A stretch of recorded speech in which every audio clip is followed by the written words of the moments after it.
Los enemigos del dibujante, o algunos de ellos, porque en realidad son unos cuantos.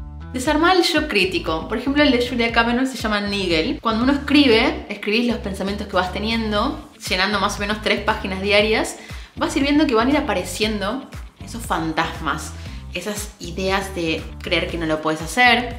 Tiene un nombre en psicología cognitiva, si no me equivoco, que es la idea del precipicio. Yo no soy buena haciendo esto, no soy buena, lo tengo con las matemáticas, por ejemplo, debo confesar. ¿Realmente no soy buena? ¿Podría aprender a hacerlo? ¿Cuál es el paso más pequeño que me atrevo a dar para ir hacia eso que quiero aprender? En el dibujo y en la pintura pasa un montón esto, que es que no pensamos realmente, que tenemos estos filtros mentales, estas ideas preconcebidas, que hoy por hoy quizás nos quedaron de nuestra juventud, cuando éramos muy pequeños, más pequeños que juventud, donde nos decíamos cosas constantemente. ¿Cuál es tu yo crítico? ¿Qué cosas te dice? ¿En dónde te está molestando? ¿Dónde te entorpece? ¿Realmente es cierto lo que está diciendo? Fíjate qué te estás diciendo cuando estás pintando o dibujando.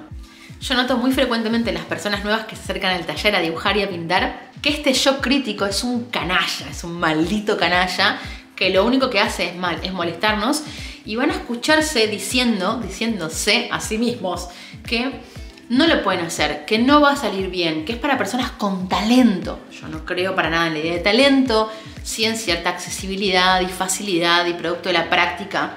Y también noto que los niños que mejores dibujan, por ejemplo, donde podríamos adjudicar esta idea de talento, son los que más practican o son los que más dibujan en general, ¿no?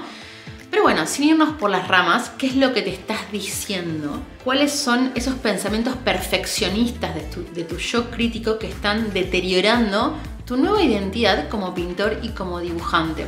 Presta atención y desarmalo, ignoralo. Solo pensá, esto es un pensamiento, esto no soy yo. Por ejemplo, algo que veo muy con cierta frecuencia en el taller, que realmente es una problemática a la hora de dibujar y de pintar, es decir, está todo mal, está todo mal.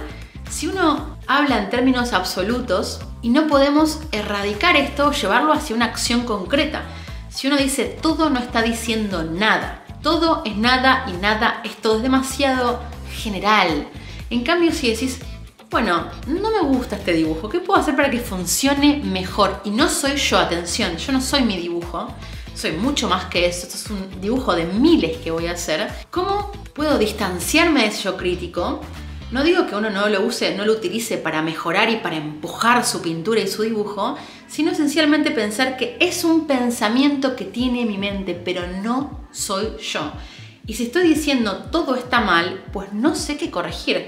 En cambio, si reviso mi pensamiento y digo, a ver, ¿qué cosas no funcionan en mi dibujo? ¿Qué puedo hacer que funcione mejor? Y nombro las 3 cosas que menos funcionan. Esto lo hago mucho en las tutorías online, en las clases online y presenciales, o en la escuela online también, que es cuáles son las 3 cosas que podrían empujar o mejorar, potenciar mi pintura. Cuáles son los 3 errores o las 3 cuestiones que no están funcionando en mi pintura o en mi dibujo. Las tengo que identificar y jerarquizar. No tiene la misma prioridad.